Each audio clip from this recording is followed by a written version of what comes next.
PFC के नतीजों पर बातचीत करने के लिए हमारे साथ सीएमडी खुद मौजूद हैं और सबसे पहला सवाल मेरा जो रहेगा वो रिजर्व बैंक ऑफ इंडिया की जो गाइडलाइंस आई हैं, ड्राफ्ट नॉर्म्स हैं प्रोजेक्ट फाइनेंसिंग पे, उसका बड़ा ओवरहैंग माना जा रहा है, खासकर आपकी कंपनी पे। आपका क्या कहना है कि इनका कितना इम्पैक्ट होगा पीएफसी पे? देखिए, पीएफसी शुरू से ही एक प्रोजेक्ट फाइनेंसिंग कंपनी रही है और हम पावर सेक्टर के सभी तरह के प्रोजेक्ट्स को फंड करते हैं।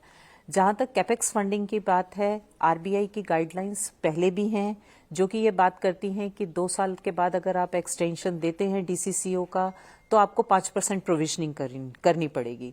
अभी हमारी अंडरस्टैंडिंग ये है कि शायद आरबीआई ये कहना चाह रहे हैं कि अगर आप डीसीसीओ एक्सटेंड करते हैं, चाहे इनिशियली 2 साल में करें, तो भी आपको 5% प्रोविजनिंग करनी पड़ेगी और बाद में उसको 7.5% तक लेके जाना पड़ेगा।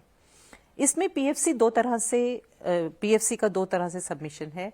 एक तो हमारे पास इंडियस अकाउंटिंग नॉर्म्स लागू होते हैं, जिसके हिसाब से हमारी प्रॉफिटेबिलिटी पर कोई भी असर नहीं पड़ेगा, क्योंकि हम प्रोविजनिंग के लिए ईसीएल मेथड फॉलो करते हैं।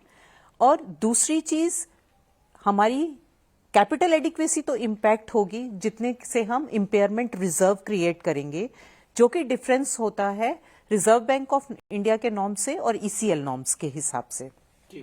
तो उससे हमारी कैपिटल एडिक्वेसी इम्पैक्ट होगी और कैपिटल एडिक्वेसी से ग्रोथ इम्पैक्ट होगी। पर आपको पता है कि पीएफसी इज हेल्दी एक कैपिटल एडिक्वेसी मेंटेन कर रहा है। हमारी कैपिटल एडिक्वेसी 25% से ज्यादा है एज अगेंस्ट आरबीआई नॉर्म्स 15% के, और टीयर 1 कैपिटल 23% से ज्यादा है एज अगेंस्ट आरबीआई नॉर्म्स के 10% से। सो हमें नहीं लगता कि इमीडिएटली हमारे ऊपर कोई मेजर इम्पैक्ट आने वाला है। आपके मुनाफे में 18% की बढ़ोतरी हुई है। यहाँ पर आपको क्या लगता है कि आगे जाकर शेयर धारकों को किस तरीके के रिटर्न्स की उम्मीद करनी चाहिए, पर्टिकुलरली आरओए और आरओई में किस तरीके से ये रिफ्लेक्ट हो सकता है, क्या उम्मीद रहेगी? देखिए, शेयर होल्डर्स के लिए तो मैं ये कहना चाहूंगी कि अगर आप FY23 के हिसाब से देखेंगे तो कैपिटल एप्रिसिएशन और डिविडेंड दोनों ही फ्रंट पर हमने उन्हें बहुत अच्छा रिटर्न दिया है।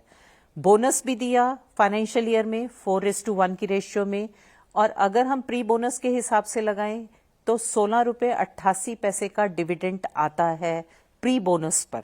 सो आई थिंक वो एक अपने आप में एक बहुत अच्छा रिटर्न है, और जितना कंपनी प्रॉफिट करेगी हम उसको ज्यादा से ज्यादा अपने इन्वेस्टर्स के साथ शेयर करेंगे।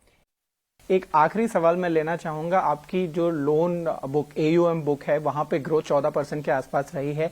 आगे जाके आपको क्या लगता है किस तरीके का गाइडेंस रहेगा, क्या ये रन रेट चलता रहेगा? हम एक्सपेक्ट करते हैं नियर फ्यूचर में तो ये ही रेट पे हम ग्रो करेंगे। बाकी जैसे जैसे सेक्टर इवॉल्व होगा, being one of the major lenders, हम ये मानते हैं कि हमारा पार्टिसिपेशन सेक्टर में उसी हिसाब से रहेगा। तो ये थे हमारे साथ बातचीत के लिए पीएफसी के चेयरमैन एंड मैनेजिंग डायरेक्टर।